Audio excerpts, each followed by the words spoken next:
Recording in progress.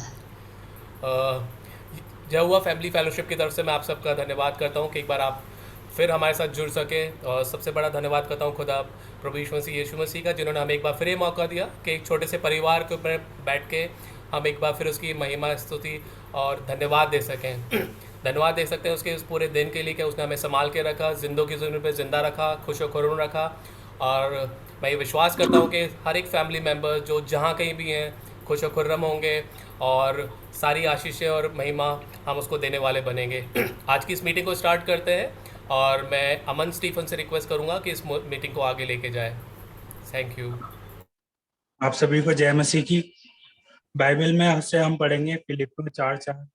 वहाँ ऐसा लिखा है, प्रभु में सदा आनंदित रहो। मैं फिर कहता हूँ, आनंदित रहो।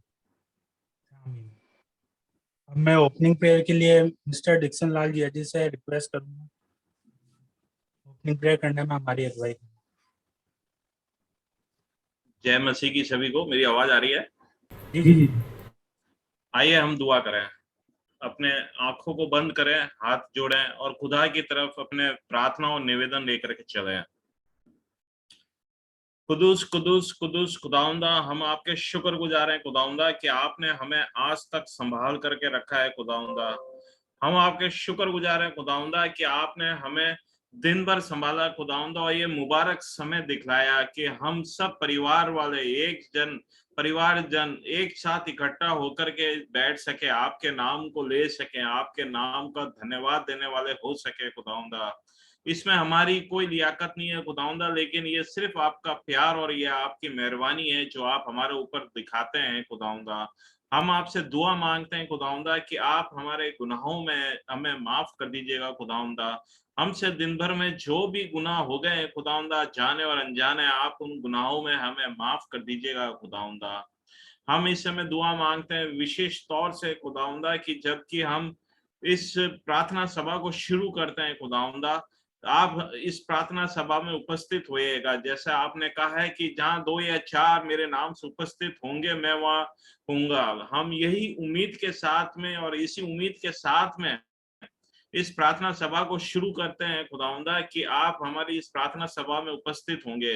यहाँ गीतों का गाया जाना, वचन का बोला जाना, पढ़ा जाना और सुना जाना सब आपको पसंद आए खुदावंदा, और सब आपकी महिमा के लिए हो खुदावंदा।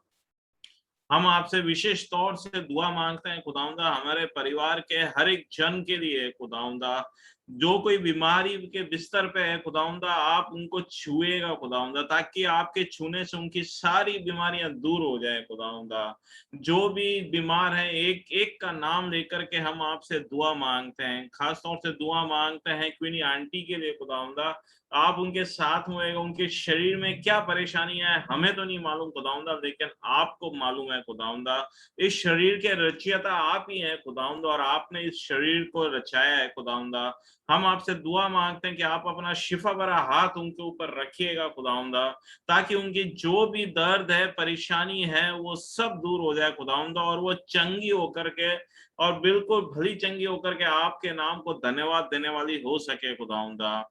इसी तरह से हम दुआ मांगते हैं हर एक जन के लिए खुदावंदा जो बीमार है खुदावंदा, दुख में है, तकलीफ में है, किसी भी तरह की परेशानियां हैं खुदावंदा, चाहे वो इकोनॉमिक प्रॉब्लम हो, चाहे कोई भी परेशानी हो, काम का बोझ हो, काम की परेशानी हो, बिजनेस का टेंशन हो खुदावंदा, हम हर एक की परेशानियां और हर एक की तकलीफें आपके सामने रखते हैं खुदावंदा। और हमें पूरा विश्वास है खुदावंदा कि आप उन सारी तकलीफों को दूर करेंगे, और आपके बच्चे आपके नाम को लेकर के चलने वाले होंगे, और आपके नाम को धन्यवाद देने वाले होंगे। हम यही आशा करते हैं खुदावंदा। हम एक बार फिर आपसे दुआ मांगते हैं खुदावंदा कि इस प्रार्थना सभा में आप उपस्थित होएगा खुदावंदा। इलेक्ट्रिसिटी की प्रॉब्लम, इंटरनेट की प्रॉब्लम, उन सब को दूर दफा करिएगा, ताकि ये प्रार्थना सभा अच्छी तरह से चल सके, और अच्छी तरह से चल करके इस प्रार्थना सभा के द्वारा हर एक जना फलवंत हो, और हर एक जने के जीवन के अंदर ये फल लेकर के आए। हम आपसे यही प्रार्थना करते हैं। बाकी वक्त में आप हमारे साथ होइएगा, हमारी मदद कीजिएगा। इस छोटी सी दुआ को सुनिए और कबूल कीजिएगा। यीशु मसीह के नाम में होकर के मांगते हैं, आमीन। थैंक यू जीजू। अब हम प्रेजेंट वर्शिप की तरफ चलेंगे। मैं रिक्वेस्ट करूंगा अगस्तीना रोहित जिया जी से और फैमिली से कि हमारी प्रेजेंट वर्शिप करने में अगुवाई करें। Over to you, दीदी।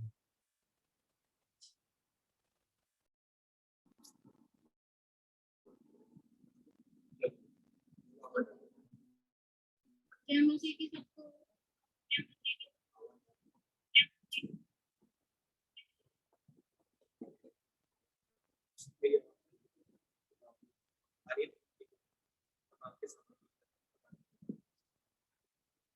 सामने सबके मन में गीत गाएंगे। रब की होवे सना हमेशा।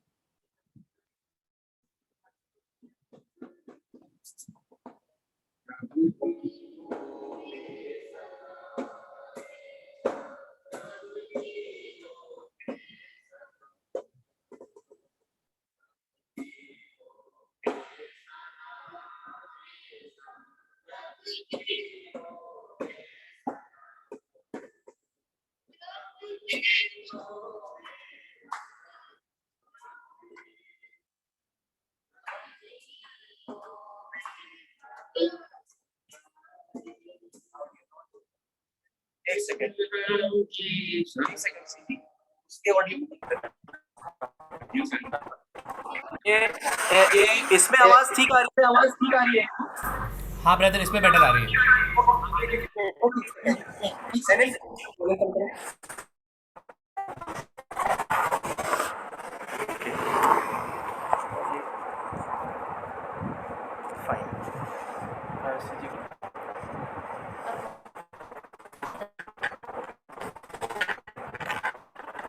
अब आ रही है ना?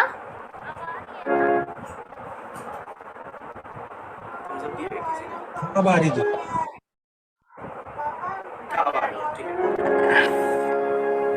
ओके रेडी स्टार्ट करके 1 2 3 4 रब की होवे सना हमेशा रब की होवे सना रब की होवे सना हमेशा रब की होवे सना रब की होवे मदा सराई रब की होवे मदा सराई उसके नाम की सना उसके नाम की सना हमेशा रब की होवे सना रब के होवे सितारे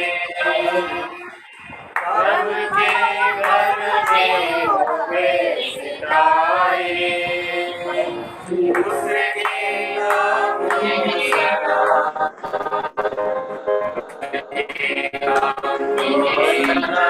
हमेशा रब की होवे सना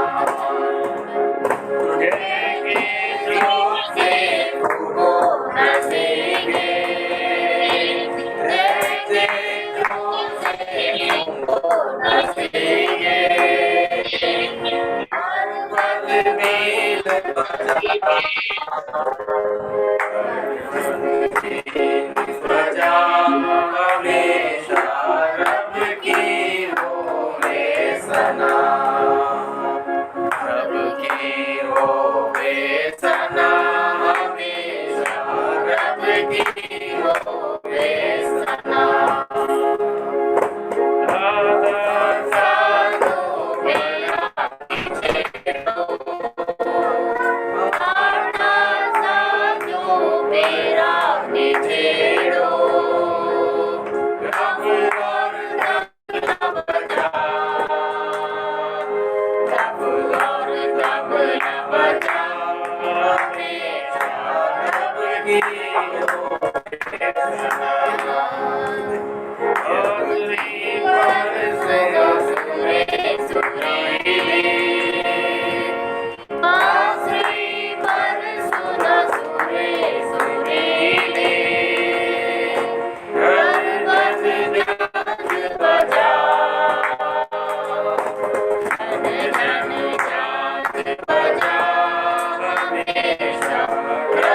की होवे सना, रब की होवे सना, हमेशा रब की होवे सना। कामों में है वो कैसा कादिर, कामों में है वो कैसा कादिर, उसकी कुदरत बता, उसकी कुदरत बता, हमेशा रब की होवे सना, ओ रब की होवे सना, हमेशा रब की होवे सना। सारे मिलकर ताली बजाओ, सारे मिलकर ताली बजाओ, गाओ रब की सना,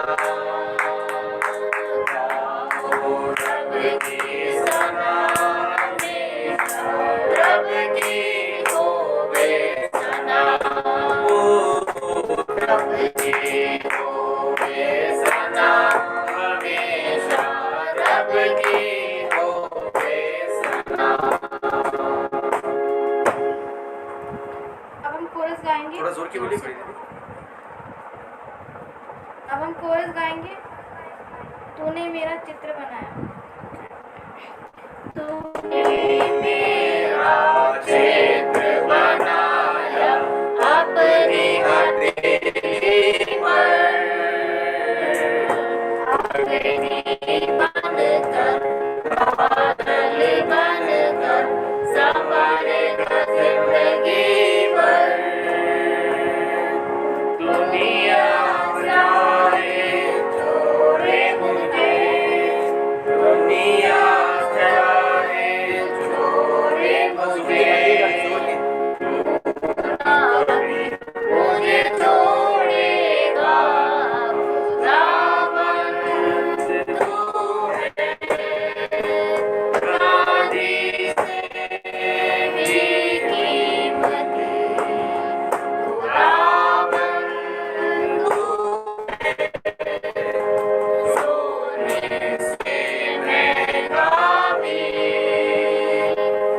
खुदावन तू है हीरों से लड़के हंसी, और तेरे सिवा मैं चाहूं कुछ भी नहीं, और तेरे सिवा मैं चाहूं कुछ भी नहीं। एक गाना और कौन सा? नहीं, दो कोरस थे ना, एक लॉन्ग सॉन्ग था, फिर दो कोरस अपन ने लिए थे। यीशु तेरा नाम सबसे नहीं, कौन सा? यीशु तेरा नाम सबसे ऊंचा। नहीं ना, और कोरस नहीं गाए, बहुत सारे गाने में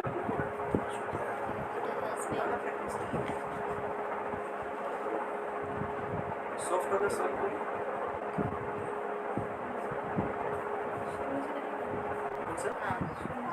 हाँ, शून्य से लेके तूने मुझे रच लिया अपने रूप में, प्रेम किया है अनंत प्रेम से, दिया पुत्र मेरी मुक्ति के लिए। अनोखा प्यार, अनोखा प्यार है तेरा, करूंगा स्तुति तेरी मैं सर्वदा।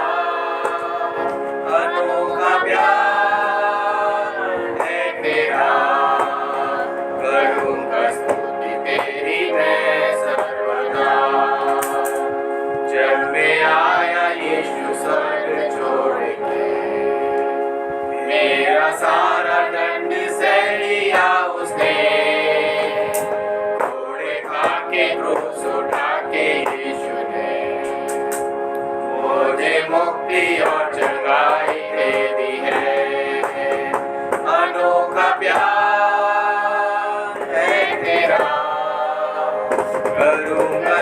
स्तुति तेरी मैं सर्वदा, अनोखा प्यार है तेरा, करूंगा स्तुति तेरी मैं सर्वदा। अस्त्र और सभी आशीषें दी उसने मुझे भरपूरी से, खतरों और सब मुसीबतों से आग की पुतली जैसे संभाला मुझे।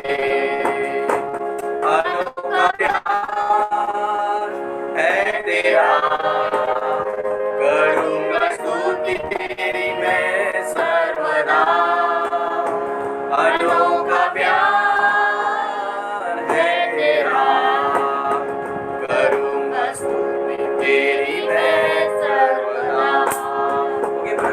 करूंगा स्तुति तेरी मैं सर्वदा, करूंगा स्तुति तेरी मैं सर्वदा। Praise the Lord. बोलो यीशु मसीह की जय। थैंक यू इतनी अच्छी प्रेजेंट वर्शिप के लिए। अब मैं रिक्वेस्ट करूंगा भास्कर जीजू से, जो भी उनको खुदावंद ने वचन दिया है वो हमारे बीच में ओवर टू जीजू। सबको जय मसीह की। विश्वास करता हूँ सब अच्छे तबीयत में होंगे और आज का दिन सबके लिए बहुत खुशनुमा होगा। और आवाज़ आ रही है मेरी?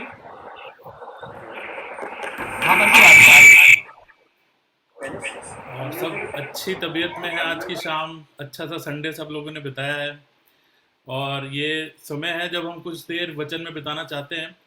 और आज का जो मैंने वचन रखा है एक इम्पॉर्टेंट पैसेज है बाइबल का, और एक घटना हुई थी और उसके बारे में अक्सर लोग सबने पढ़ा होगा।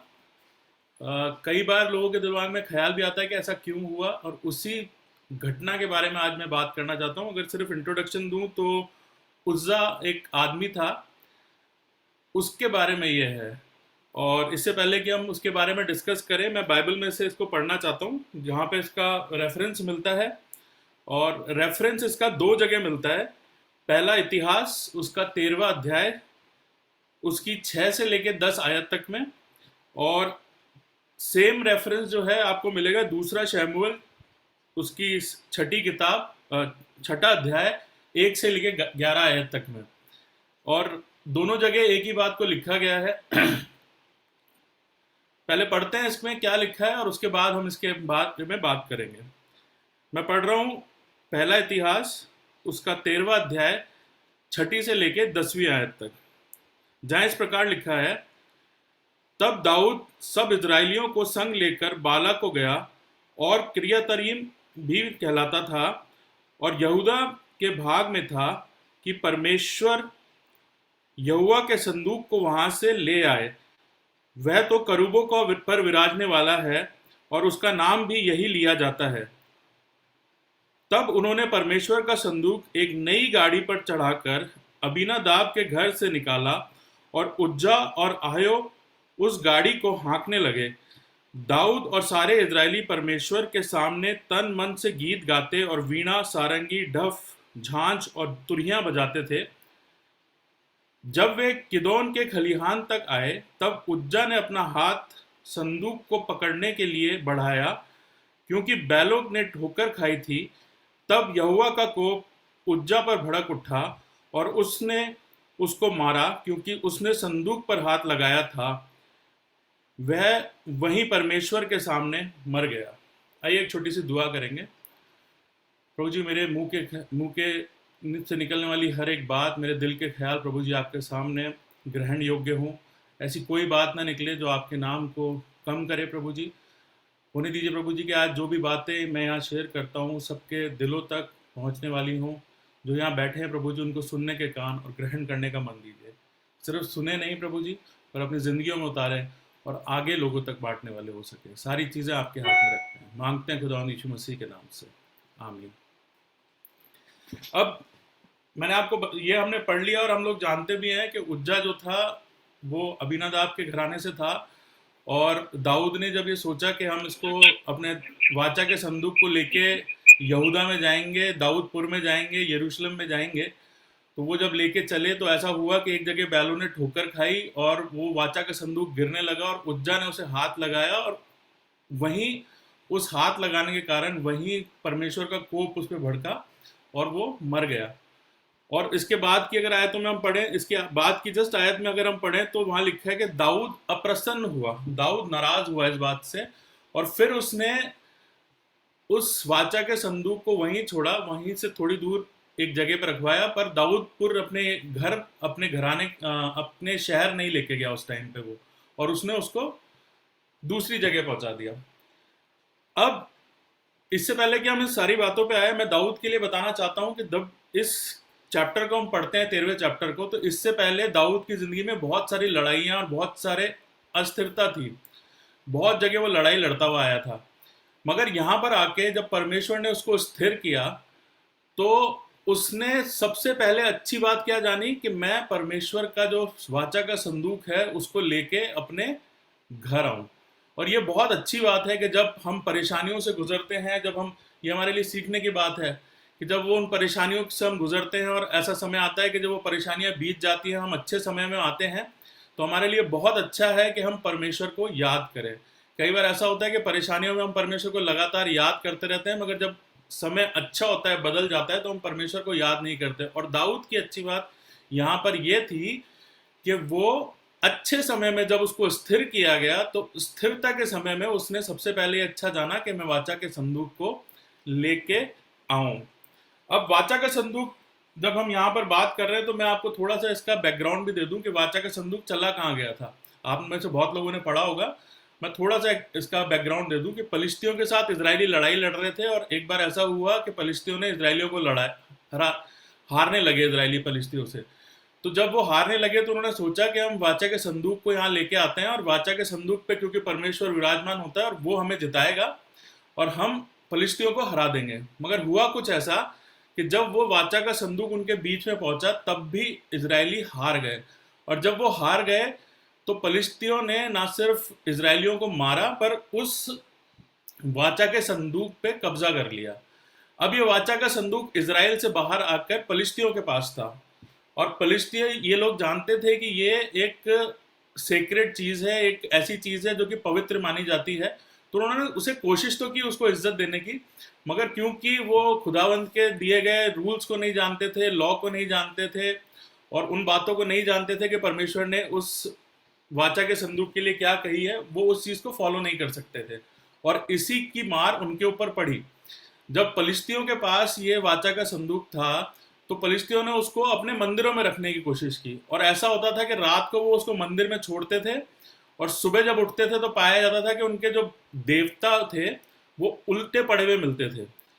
कई बार ऐसा हुआ कि उनके देवता काट दिए गए, तो उन्होंने उनको देवता से के घर से निकाल के उसको कहीं और रखने की, किसी और दूसरे शहर में रखने की कोशिश की और वहां लिखा है कि गिल्टियों की बीमारी लोगों तक पहुंच गई, प्लेग फैले, बहुत तरह की परेशानियों में वो लोग फंस गए और उनको ये समझ में आया कि ये चीज हम लोग अपने पास नहीं रख सकते। तो उन्होंने क्या किया कि उन्होंने जो उनके समझदार लोग थे, जो उनके पंडित थे, भावी देखने वाले थे, उनको बुलाया और उनसे पूछा कि हम इसका क्या करें। तो उन्होंने बोला कि भाई आप इसको वापस इजरायलियों के पास भेज दो, क्योंकि इजराइल का परमेश्वर है और हम नहीं जानते इसको कैसे संभाल सकते हैं, तो बेटर ये है कि हम इसको वापस भेज दें। अब उन्होंने वापस भेजने की रीति क्या अपनाई, क्योंकि उन्हें पता नहीं था कि वाचा के संदूक को कैसे उठाया जाता है, कैसे ले जाया जाता है। उनके पास वो पुस्तक नहीं थी, व्यवस्था की पुस्तक, ये लय व्यवस्था की पुस्तक नहीं थी, उन्हें नहीं पता था। तो उन्होंने क्या किया कि एक बैलगाड़ी बनाई और उसमें दो नए बैल, जो दो गाय लगाई जो दुधारू गाय थी, जिसपे कभी वो हाँकी नहीं गई थी, और उनको एक गाड़ी के साथ जोता गया और उस संदूक को, वाचा के संदूक को उस गाड़ी पे रख दिया गया और गाड़ी के उसके साथ कुछ कुछ चीजें क्षमा याचना के लिए उन्होंने लगी, जैसे 5 चूहे सोने के रखे, कुछ गिल्टियां रखी और भी कुछ कुछ चीजें रख के उसके साथ उसको रवाना किया। और रवाना कर दिया जब, तो ये गाय, जो दोनों गायें थी, अपने रास्ते से चलती चलती ये पहुंची बेतशेमेश में। बेतशेमेश में क्या हुआ कि वहां पे जब लोगों ने देखा कि इसको वापस भेज दिया गया है वाचा के संदूक को, तो उन्होंने जाके उसको अंदर देखने की कोशिश की, और बाइबल में लिखा है कि क्योंकि उसको किसी को छूना अलाउड नहीं था, वहां 50,000 लोग मर गए, 50,000 लोग मर गए वहां पे। तो उनको डर लगा, तो उन्होंने इसकी इंफॉर्मेशन क्रिया टीम में दी, और जब वहां से अबीनादाब के घर पे ये पहुंचाई गई। अब इतने सालों से ये अबीनादाब के घर पे थी, जब शाऊल था, जब शैमुएल था, और दाऊद भी जब लड़ाइयाँ लड़ रहा था, तो इतने साल से ये दाऊदपुर में नहीं पहुंची थी, ये यरूशलेम में नहीं पहुंची थी, और इतने साल से ये अबीनादाब के पास इजराइल में ही थी, मगर अबीनादाब के घर पे रखी थी। और जब दाऊद ने अपनी जिंदगी में स्थिरता हासिल की, तो उसने डिसाइड किया कि मैं इसको लेके अपने पास यरूशलेम में आऊंगा। अब दाऊद को हम जानते हैं कि वो परमेश्वर से प्रेम करने वाला जन था, वो उसकी इज्जत भी करता था, और ये भी हम जानते हैं कि वो वचन को भी पढ़ा करता था। और मैं आपको बताऊं अगर इसके बारे में थोड़ा सा, इजराइल में क्या हुआ था जब ये इसके थोड़ा सा फास्ट फॉरवर्ड करके आगे जाते हैं, जब ये वाचा का जो संदूक था दाऊद के पास उसके घराने में पहुंच गया, और वो जानता था कि उसको छू नहीं सकता था, तो उसने एक ऊंची जगह पे, एक पहाड़ के ऊपर इसको स्थापित कराया। और जब शाम को सूरज डूबता था और उसकी रोशनी जब नीचे पड़ती थी, तो वो उसकी छाया में जाके बैठ जाया करता। दाऊद ने कई जगह इस चीज को इस्तेमाल किया है, कई भजनों में इस्तेमाल किया, और दाऊद ने ही ज्यादा किया है कि मैं उसकी पंखों की छांव के तले बैठा रहूंगा। तो इसका मतलब ही यही है कि जब वो वाचा का संदूक उस पहाड़ पे रख दिया गया था और सूरज की रोशनी पड़ती थी, तो क्योंकि उस वाचा के संदूक के ऊपर करूब थे और उनके पंख वो सामने रखे हुए थे, तो उसकी रोशनी जो थी वो नीचे पड़ती थी, और दाऊद शांति पाने के लिए उस रोशनी में बैठा करता था। और ये इसी चीज को उसने अपने भजनों में बोला है, जहां पे वो बोलता है कि मैं परमेश्वर के मैं उसके पंखों तले छाया पाता हूँ। 6 जगह दाऊद ने इसे इस्तेमाल किया, और बाइबल में बहुत ज्यादा लोगों ने इसका इस्तेमाल नहीं किया है। एक बार यीशु मसीह ने किया था, और एक शायद रूत की किताब में इसका इस्तेमाल हुआ है। उसके अलावा 6 बार सिर्फ दाऊद ने इसका इस्तेमाल किया है। तो दाऊद इज्जत भी बहुत करता था, परमेश्वर से प्रेम भी बहुत करता था, पर परेशानी की बात पता है क्या है, कि अगर आप दुनिया में सारे काम अच्छे कर रहे हो पर अनाज्ञाकारिता में है, डिसओबीडियंस में है, तो पर आपकी डिसओबीडियंस की क्षमा नहीं हो सकती है। अगर हम डिसओबीडियंस में हैं, परमेश्वर की आज्ञाओं को नहीं मान रहे हैं, और बाकी काम, कई बार हम ऐसा होता है कि हम झूठ बोल देते हैं कि हम किसी की भलाई के लिए झूठ बोल रहे हैं, ये बहुत कॉमन फिनोमिना है। तो ऐसा नहीं होता है कि परमेश्वर उस झूठ बोलने से खुश होता है। परमेश्वर ने अगर ये बोला है कि झूठ बोलना पाप है, तो वो पाप रहेगा। किसी भी सिचुएशन में अगर आप झूठ बोल रहे हैं, तो वो झूठ बोलने रहेगा, और अगर आप झूठ बोल रहे हैं तो वो डिसओबीडियंस ही माना जाएगा, अनाज्ञाकारिता ही मानी जाएगी। तो अनाज्ञाकारिता की जो बात है, मेरे साथ निकालें, अगर आप निकाल सकते हैं, अगर आपके पास बाइबल है तो आप निकाल लें मेरे साथ नीति वचन उसका 14-12, और वहां पे ऐसा लिखा है कि ऐसा मार्ग है जो मनुष्य को ठीक देख पड़ता है, परंतु अंत में मृत्यु ही मिलती है। परमेश्वर ने आपको तो लग रहा है कि आपकी जिंदगी बहुत सही डायरेक्शन में हम ले जा रहे हैं, हम बहुत अच्छी बातें करते हैं, हम लोगों से प्यार भी करते हैं, हम लोग इंसान को अपने सारे काम किए हुए अच्छे ही लगते हैं, मगर अगर वो परमेश्वर की दृष्टि में ठीक नहीं है, तो वो अंत में मृत्यु का कारण ही बनते हैं। अब यहाँ पर गलती क्या हुई है? उज्जा भी लेवियों में से था, दाऊद भी परमेश्वर से प्रेम करता था, और वो एक अच्छे आइडिया के साथ आया था कि मैं वाचा के संदूक को लेके इजराइल में स्थापित करूंगा। सारी चीजें अच्छी थी। तो यहाँ प्रॉब्लम क्या हुई? प्रॉब्लम ये हुई कि हम लोग जब इसको पढ़ते हैं तो हम ये भूल जाते हैं कि वाचा के संदूक को उठाने के लिए कुछ नियम दिए गए थे, और शायद दाऊद ने भी वही किया। अगर हम इस पैसेज को हमने ध्यान से पढ़ा हो तो वहां लिखा है, अगर आपके पास बाइबल है तो इन चीजों को नोट कर लें, आपके लिए बहुत काम आएगी। पहला इतिहास 13 और उसमें लिखा है, 7वें आयत को पढ़ रहा हूं।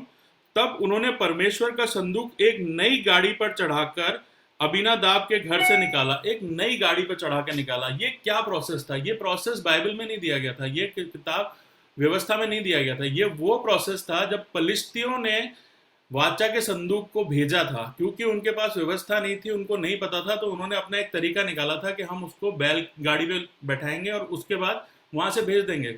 मगर इजराइलियों को व्यवस्था मालूम थी, उनके पास व्यवस्था थी, मगर फिर भी उन्होंने गलती की। उन्होंने गलती क्या की कि उन्होंने वो प्रोसेस फॉलो किया जो फिलिस्ती फॉलो करते थे।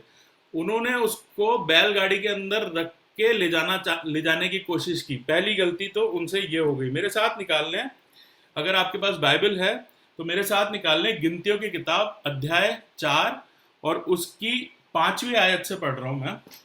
गिनतियों की किताब 4 अध्याय और उसकी 5वीं आयत, जहां लिखा है, अर्थात जब जब छावनी का कूच हो तब तब हारून और उसके पुत्र भीतर आकर बीच वाले पर्दे को उतार के उसके साक्षी पत्र के संदूक को ढांप दें। साक्षी पत्र का संदूक क्या है? वाचा का संदूक को ही साक्षी पत्र का संदूक कहा जाता है। जो आर्क ऑफ कवेनेंट है वही साक्षी पत्र का संदूक है। तब वे उस पर सुइसों की खाल का ओहर डालें और उसके ऊपर संपूर्ण नीले रंग का कपड़ा डालें और संदूक में डंडों को लगाएं। यहाँ पे क्या बोला गया है? एक तरीका बताया गया है कि आपको क्या करना है, डंडों को लगाना है। ठीक है जी। अब इसके बाद हम आगे आते हैं 15वीं आयत में। इसी चैप्टर में गिनतियों की किताब 4 अध्याय उसकी 15वीं आयत क्या कहती है?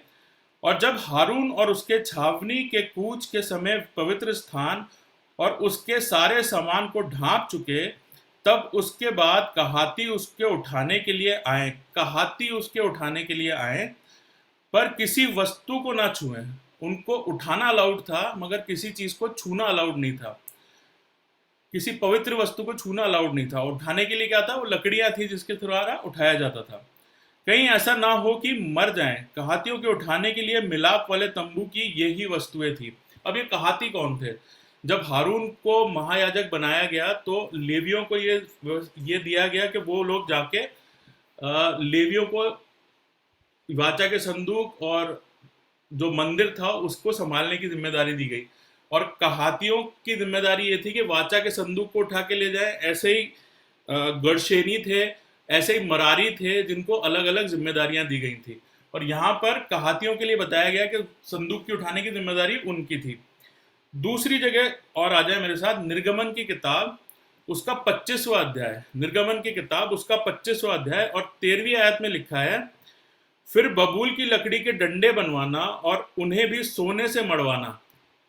बबूल की लकड़ी के डंडे बनवाना और उन्हें भी सोने से मढ़वाना और डंडों को संदूक के दोनों अलंगों के कड़ों में डालना, जिससे उनके बल संदूक उठाया जाए। अब ये व्यवस्था है कि आपको वाचा का संदूक कैसे उठाना है। कहाती उठाएंगे, किसी पवित्र वस्तु को हाथ नहीं लगाएंगे, पर कहाती उठाएंगे।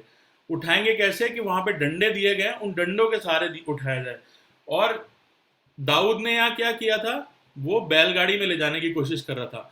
अच्छा, क्वेश्चन ये भी उठ सकता है कि बैलगाड़ी में लोग कंधे पे लेके बैठ जाएं, तो परमेश्वर ने इसके लिए भी साफ बताया है कि आप बैलगाड़ी में लेके उनको नहीं बैठ सकते। गिनतियों की किताब में ही 7वां अध्याय अगर अपन पढ़ें तो उसमें बताया जाता है कि कुछ गाय और कुछ बैलगाड़ियां उनके पास आई थी और यहोवा ने बोला कि इसको ये गढ़शोनियों में, मरारियों में और कहातियों में बांट दे। मगर उसमें साफ साफ एक चीज लिखी है 7वें अध्याय की 9वीं आयत में, और कहातियों को उसमें से कुछ ना दिया जाए। यानी कि परमेश्वर ने दूसरे लोगों को, दूसरे जो लेवी वंश में दूसरे लोगों को जो जिम्मेदारियां दी थी, उनको बैल भी दिए और बैलगाड़ियां भी दी। मगर कहातियों के लिए उन्होंने साफ मना किया है कि इनको बैलगाड़ियां ना दी जाए। और कहातियों को उसने कुछ ना दिया, क्योंकि उसके लिए पवित्र वस्तुओं की सेवकाई थी कि वह उनको अपने कंधों पर उठा लिया करें। यानी कि अगर उनको सेवकाई करनी है तो उनको उनके कंधों पे उठा के ले जाना है। पर यहाँ पर क्या हो रहा था? वो बैलों पे उठा के ले जा रहे थे। और ये चीज परमेश्वर को बिल्कुल पसंद नहीं है कि अनाज्ञाकारिता में जाए। वो बहुत सारी छोटी छोटी परेशानी, आपने यहाँ पे देखा कि बहुत सारी चीजें थी जो गलत हो रही थी, उसको वो इग्नोर कर रहा था। मगर यहाँ पर बड़ी चीज क्या हुई? उज्जा ने सब उसको संभालने की कोशिश की। हम इस पे भी आएंगे कि उज्जा की बात जो थी, इस पे भी आएंगे। मगर जब दाऊद वहां पर उसको छोड़ के चला गया, जब एक बार वो वापस चला गया दाऊदपुर में, अपने यरूशलेम में, उसके बाद ऐसा हुआ कि 3 महीने बाद वो वापस लेने के लिए आया। 3 महीने के लिए वो उसके पास नहीं था। और जब वो 3 महीने के बाद उसको लेने के लिए आया तो क्या डिफरेंसेस आए? उसने कुछ चीजों के करेक्शन किए। पहला करेक्शन क्या था? मेरे साथ निकाल लें, पहला इतिहास अध्याय 15, 15th चैप्टर। पहला इतिहास 15th चैप्टर उसकी पहली आयत पढ़ रहा हूं। तब दाऊद ने दाऊदपुर में भवन बनवाए और परमेश्वर के संदूक के लिए स्थान तैयार करके एक तंबू खड़ा किया। यानी कि पिछली बार जब दाऊद आया था तो उसने परमेश्वर के संदूक को रखने के लिए स्थान तैयार नहीं किया था, मगर इन 3 महीनों में वो वापस गया, उसने शायद स्टडी की होगी, उसने शायद व्यवस्था को वापस पढ़ा होगा, लोगों को लगाया होगा, तब उनको अपनी गलतियां समझ में आई होंगी, और जब गलतियां समझ में आई तब उसने उनका रेक्टिफिकेशन किया। अब क्या है, 3 महीने बाद जब वो आ रहा है तो उसने तैयारी की है कि एक भवन बनाया है जहां पे लाके वो उस वाचा के संदूक को रखेगा। इसी चैप्टर में बने रहेंगे और 4थी आयत को पढ़ेंगे। इसलिए दाऊद ने हारून के संतानों और लेवियों को इकट्ठा किया। अब किसको इकट्ठा किया?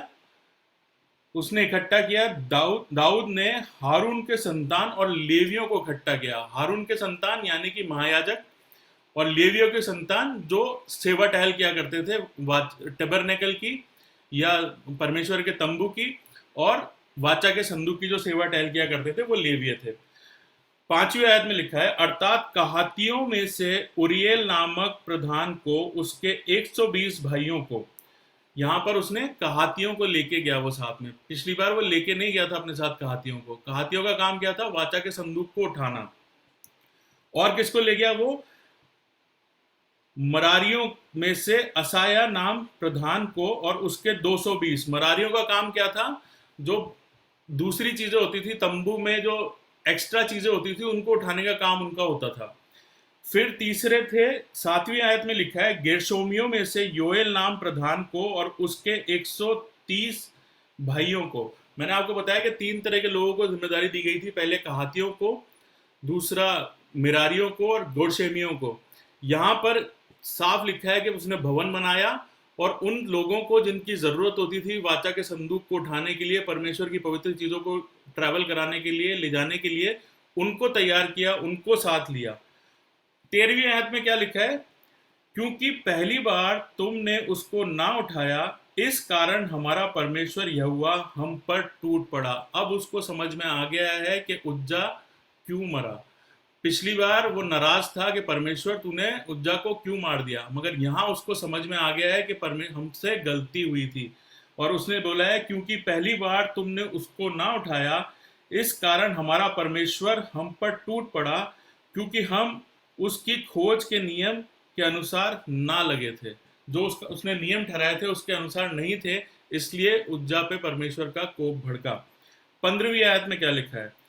तब उस आज्ञा के अनुसार जो मूसा ने यहोवा को वचन सुन कर दी थी, लेवियों ने संदूकों को डंडों के बल कंधों पर उठाया। उन्होंने इस बार जाके ऐसा नहीं किया कि बैलगाड़ियों में उसको लाते हैं। उन्होंने जैसा प्रोसेस लॉ ने बताया था, व्यवस्था ने जैसे नियम बताए थे, उसके अकॉर्डिंग उनको कंधों पे उठाया। ये था करेक्शन। इम्पोर्टेंस इस चीज़ की नहीं है कि हम लोगों से गलतियां हो गई हैं। इम्पोर्टेंस इस चीज़ की है कि हम वापस वचन की ओर जाएं और समझें कि हमसे क्या गलतियां हुई थी और उन गलतियों को रेक्टिफाई करें, और उसके बाद हम लोग वापस आए। सीखने की बात क्या मिलती है हमको? इसमें सीखने की बात यह मिलती है कि हमें परमेश्वर के आदेशों का पालन अक्षरशः करना है।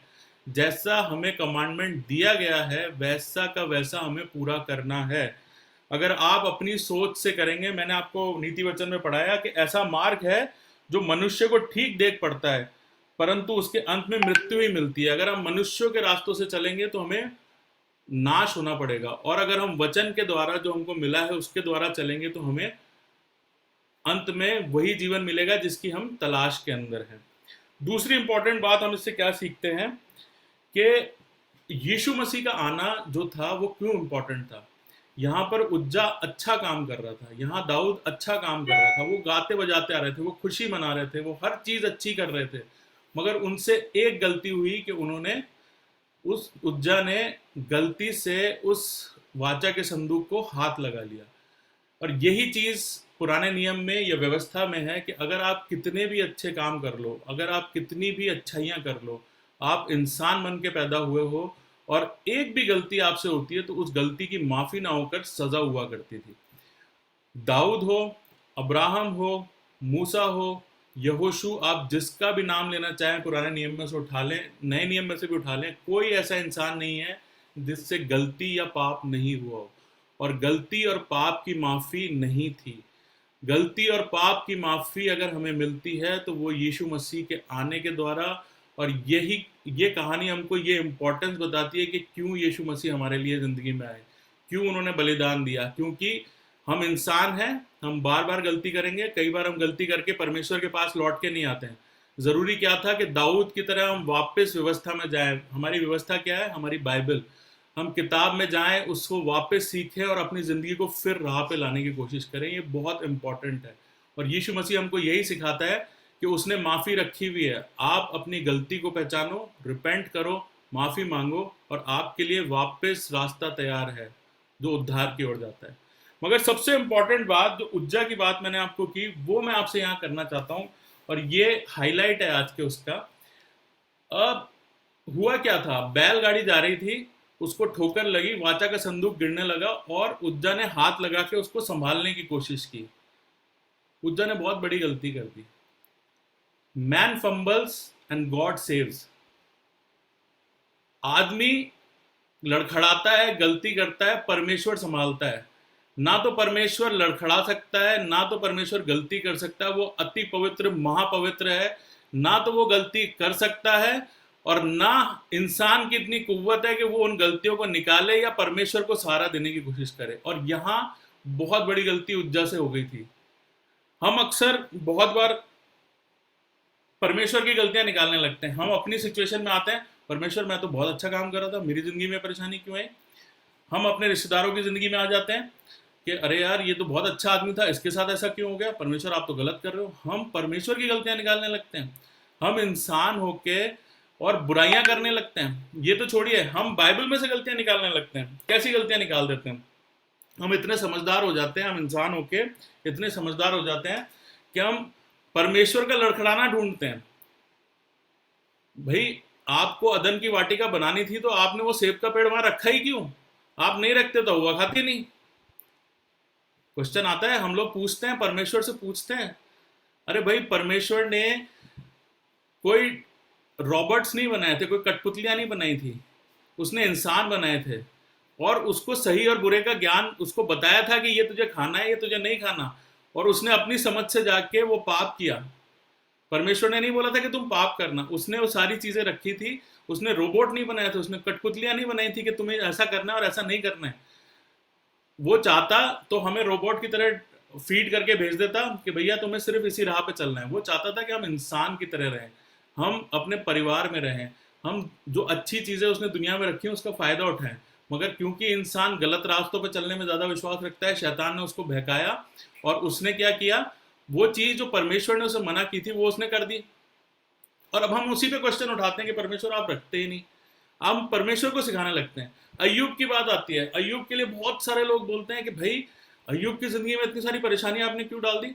आपके शैतान के साथ खेल खेल रहे थे और अय्यूब की जिंदगी को परेशानी में डाल दिया। आप होते कौन है परमेश्वर से पूछने वाले कि हम परमेश्वर क्या कर रहा है और क्या नहीं कर रहा है? क्या आप जानते हैं कि 70 साल की उम्र में जब उस पर आफत आई अय्यूब की जिंदगी में, उससे पहले उसने कैसी जिंदगी जी थी? क्या वो एकदम निष्कलंक निष्पाप था? हो सकता है कि उसने कोई गलती की हो, हम नहीं जानते हैं। और उस 1 साल की परेशानी के बदले परमेश्वर ने उसको 210 साल की लंबी जिंदगी तृप्त करके दी है उसको। हम परमेश्वर से क्वेश्चन पूछने लगते हैं। प्रॉब्लम यह है कि हम लोग गलतियां करते हैं और हम परमेश्वर से प्रश्न पूछना चालू कर देते हैं। और परमेश्वर क्या कह रहा है अय्यूब से? अय्यूब ने भी यही परेशानी थी कि मैं परमेश्वर से पूछूंगा कि उसने ऐसा क्यों किया, ये क्यों किया। तो 6ठी आयत में क्या लिखा है वहां की, ये कौन है, नहीं सॉरी, परमेश्वर अधर्म की बहुत सी बातें भूल जाता है। हमारी और आपकी जिंदगी अगर अब तोली जाए तो उसमें बहुत सारी गलत की और पाप की बातें हैं और परमेश्वर उन गलतियों को, उन पापों को भूल जाता है, ध्यान भी नहीं देता है। आज हम जब ये क्वेश्चन परमेश्वर से पूछते हैं ना, बाइबल में से निकाल निकाल के कि भैया आपने ऐसा क्यों कर दिया, आपने ऐसा क्यों कर दिया। आज इजराइल और फिलिस्तीन की लड़ाई हो रही है तो बहुत लोग वहां पे क्वेश्चन उठाते हैं। मैंने अपनी जिंदगी में बहुत सारे क्वेश्चन परमेश्वर से किए इस तरीके की, मगर मैंने क्या सीखा? मैंने ये सीखा कि परमेश्वर जो करता है उसके मुकाबले में कोई नहीं है। हम कोई नहीं है जो परमेश्वर से क्वेश्चन पूछे। उज्जा कोई नहीं था, दाऊद कोई नहीं था जो पूछता कि क्यों ऐसा आपने गलत किया है, क्योंकि गलती उज्जा की थी, गलती दाऊद की थी। ऐसे ही हम अपनी जिंदगी के लिए परमेश्वर से प्रश्न नहीं पूछ सकते हैं। अय्यूब बताता है, अय्यूब की किताब में लिखा है कि बहुत सारे अधर्म के काम तो परमेश्वर यूं ही भूल जाता है कि वो हमारी बातों पे ध्यान ही नहीं देता है। और मैं आपको कहता हूं कि जब हम लोग इस तरह के क्वेश्चन परमेश्वर से पुट अप करते हैं, उसके साथ वाद विवाद में लग जाते हैं, उससे लड़ने में लग जाते हैं, तो भी वो बहुत सारी बातें हमारी भूल जाता है कि छोड़ो, इसको जवाब नहीं देना। मैं प्रार्थना ये करता हूं, मैं विनती ये करता हूं आज की तारीख में परमेश्वर से कि वो दिन ना आए कि जैसे अय्यूब के सामने परमेश्वर ने आके खड़ा हुआ और बोला कि आज मैं तेरे को जवाब देता हूं। ऐसा ना हो कि परमेश्वर हमारे सामने आके खड़ा हो जाए और वो हमारी गलतियों के जवाब देने लगे, मेरे साथ निकाल लें। और अगर किसी को जिंदगी में ऐसा लगता है कि बाइबल में और बहुत सारी कमियां हैं, हमारी जिंदगियों में कमियां, और उसका जिम्मेदार परमेश्वर है, और हमारे रिश्तेदारों की जिंदगी में जो हो रही है उसका जिम्मेदार परमेश्वर है, और वो सारी चीजें हमारे साथ कर रहा है, तो आप अय्यूब की किताब में 38वीं जो अध्याय है उसको ध्यान से पढ़ लें। मैं कुछ अंश उसके पढ़ के सुनाता हूँ। वहां साफ साफ लिखा है, ये कौन है जो अज्ञानता की बातें कहकर युक्ति को बिगाड़ना चाहता है। परमेश्वर की युक्तियों को हम बिगाड़ रहे हैं, परमेश्वर जो कर रहा है उसको बिगाड़ने की कोशिश हम कर रहे हैं। वो महान परमेश्वर है। 4वीं आयत में लिखा है, जब मैं पृथ्वी की नींव डाली थी तब तू कहां था। उसने पृथ्वी बनाई है, उसकी नींव डाली है। वो अय्यूब से पूछ रहा है, अय्यूब भी उससे बहुत सारे चैप्टर्स में क्वेश्चन पे क्वेश्चन पूछे जा रहा था और बहुत सारी बातें करे जा रहा था, और इस समय परमेश्वर उसके सामने उतर आया। और हमारी जिंदगी में भी अगर हम इस तरह से जिद बहस करते रहे तो मैं सिर्फ इस चीज की दुआ करता हूं कि ऐसा ना हो कि परमेश्वर हमारी बातों के जवाब देने लगे, और जब वो जवाब देना शुरू करेगा, वो प्रश्न रखना चालू करेगा, तो गारंटीड उसके सामने हमारे कोई जवाब नहीं होंगे। वो पूछ रहा है कि जब मैंने पृथ्वी की नींव डाली तब तू कहां था, यदि तू समझदार है तो उत्तर दे सकते हैं हम। 12वीं आयत में कहता है, क्या तूने अपने जीवन में कभी भोर को आज्ञा दी है और पौ को उसके स्थान जताया है। कभी सुबह सूरज को ये बताया कि यहां से उगना और यहां से नहीं उगना, तेरे बिना बोले सूरज कहां से उगता है कहां से नहीं उगता, वो परमेश्वर ध्यान रखता है। 18वीं आयत में क्या कहता है, क्या तू पृथ्वी की चौड़ाई को पूरी रीति से समझ लिया है। पृथ्वी की चौड़ाई में क्या क्या हो रहा है तेरे को सब पता है। यदि तू सब जानता है तो बतला दे। अगर तू इतनी बातें कर रहा है कि तू आपने ये गलत क्यों किया, आपने ये क्यों किया, बाइबल में इसके साथ ऐसा क्यों हो गया, बाइबल में उसके साथ ऐसा क्यों हो गया, अगर इतनी बातें हम लोग कर रहे हैं तो वो पूछ रहा है तू बतला दे भाई, अगर तूने ये सारी चीजें की है। मतलब एक तरह से सरकास्टिक तरीके से परमेश्वर पूछ रहा है। 19वीं आयत में कहता है, उजियाले का निवास मार्ग कहाँ है और अंधियारे का स्थान कहाँ है। क्या तू उसे उसकी सीमा तक हटा सकता है और उसके घर की डगर पहचान सकता है। अंधेरा कहां से आता है और रात सुबह कहां चला जाता है, क्या तू उसकी डगर पहचान सकता है। निसंदेह तू यह सब जानता होगा, क्योंकि तू तो उस समय उत्पन्न हो चुका था। मतलब वो परमेश्वर सार्कास्टिक तरीके से अय्यूब से पूछ रहा है। और मेरी आज की शाम विनती परमेश्वर से प्रार्थना यही है कि हमने हो सकता है कि ना समझी में हो सकता है कि हम अपनी परेशानियों में, अपने हालातों में पढ़ के परमेश्वर से कई बार लड़ जाते हैं कि आपने हमारे लिए ऐसा क्यों नहीं किया। उज्जा की जिंदगी में ऐसी चीज हुई, उज्जा जब मर गया तो दाऊद के साथ भी ऐसा हुआ, वो परमेश्वर से अप्रसन्न हो गया, मगर बाद में उसको समझ में आया कि क्या सही है क्या गलत है। आज की शाम मैं यही दुआ करना चाहता हूँ आप हम सब के लिए कि हम किन्हीं भी हालात में हो, भरोसा सिर्फ परमेश्वर पर रखें कि वो कभी गलत नहीं कर सकता। उसकी प्लानिंग, उसकी युक्तियां गलत नहीं हो सकती। हम उससे वाद विवाद करके, उससे अज्ञानता की बातें करते हुए उसकी युक्तियों को बिगाड़ने की कोशिश ना करें, उसकी युक्तियों पे भरोसा रखें। अंत में मेरी दुआ यही है, मेरा एंड इसी चीज को लेके करना चाहूंगा कि उसके उस हुक्म जो रखे गए हैं, सिर्फ 10 हुक्म की बात नहीं कर रहा हूँ, नए नियम में भी जो चीजें हमें सिखाई जाती हैं कि प्यार रखो, एक दूसरे को क्षमा करो, माफी रखो, हर चीज जो सिखाई गई है, जो उसके हुक्म है उनको हम समझें, उसको अपनी जिंदगियों में उतारें और उन पे चलने की कोशिश करें। बस ऐसा ना हो कि हम उसका सहारा लेने की बजाय उसको सहारा देने की कोशिश करें। उज्जा ने यही गलती की कि उसका सहारा लेने की बजाय उसको सहारा देने की कोशिश की। परमेश्वर गिर नहीं सकता है, परमेश्वर लड़खड़ा नहीं सकता है, उसकी युक्तियां गलत नहीं हो सकती हैं। तो जरूरी यह है कि हम टेका परमेश्वर पे लेके रखें। आज की शाम अंत में मेरी दुआ यही है, रिक्वेस्ट यही है आप लोगों से भी जो सुन रहे हैं, मैं जानता हूँ दुनिया में कई बार ऐसे हालात आ जाते हैं जब हम परेशान होते हैं, जब हमारे बच्चे हमारी आंखों के सामने बीमार होते हैं ना, जब हमारे माँ बाप किसी परेशानी से गुजर रहे होते हैं, जब हम लोग किसी दर्द को सह रहे होते हैं, किसी परेशानी को सह रहे होते हैं, तो कई बार ऐसे मौके आ जाते हैं जब हमको लगता है कि परमेश्वर तू ये क्यों कर रहा है। मेरी दुआ यही है कि उस समय हम परमेश्वर से ये ना पूछें कि तू ये क्यों कर रहा है, मगर ये बोलें कि अगर तू ये कर रहा है तो उसको सहने की शक्ति हमें मिले और तू ही हमें इस सिचुएशन से बाहर निकाले। सबको जय मसीह की। थैंक यू के लिए जो हमारे बीच में बांटा, इसके लिए थैंक यू। मैं एंडिंग प्ले में ऑस्टिन स्टीफन से रिक्वेस्ट करूंगा कि मेरी मदद सहायता हेल्प करें।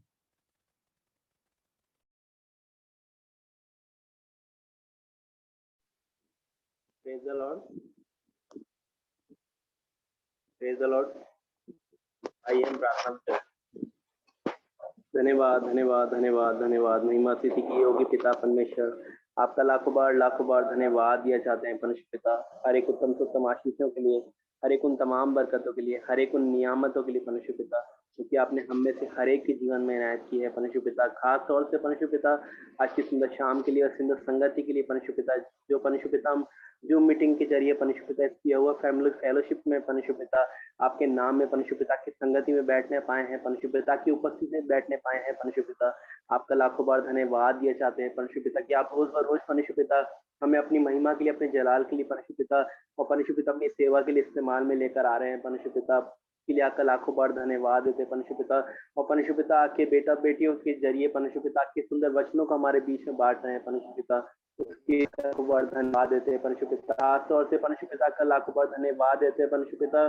आज परमेश्वर पिता जिया जी के मुख से जो परमेश्वर पिता हमने वचन सुना परमेश्वर पिता होने देना वो वचन परमेश्वर पिता खाली ना जाने पाए, बल्कि 60 और 100 गुना फल लेके आने वाला हो परमेश्वर पिता। और परमेश्वर पिता उसी प्रकार से परमेश्वर पिता आपकी सुंदर प्रेजेंट वर्शिप के लिए आपका लाखों बार धन्यवाद देते परमेश्वर पिता। पूरी मीटिंग के परमेश्वर पिता आपने ठीक प्रकार से परमेश्वर पिता होने पाई परमेश्वर पिता, उसके लिए आपका लाखों बार धन्यवाद देते हैं। तो आपसे यही चाहते हैं परमेश्वर कि हम इस प्रकार से परमेश्वर पिता की आपकी संगति में बढ़ते चले जाएं परमेश्वर पिता।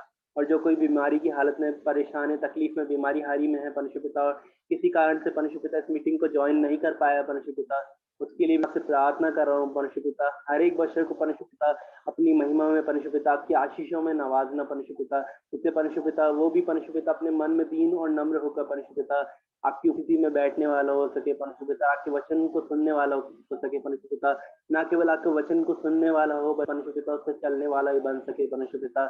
हमें आपकी योग्य बनाइए परमेश्वर पिता, के लायक बनाइए परमेश्वर पिता। हम जानते हैं हम नालायक हैं परमेश्वर पिता, बात बुरी संगति में पड़ जाते हैं परमेश्वर पिता, लेकिन परमेश्वर पिता आप हमें चेताते हैं परमेश्वर पिता, रोज परमेश्वर पिता आप हमारे मनों में डालते हैं परमेश्वर पिता कि मेरा बेटा या मेरी बेटी परमेश्वर पिता मेरे लायक बन जाए और मेरी उपस्थिति रहने लायक बन जाए परमेश्वर पिता।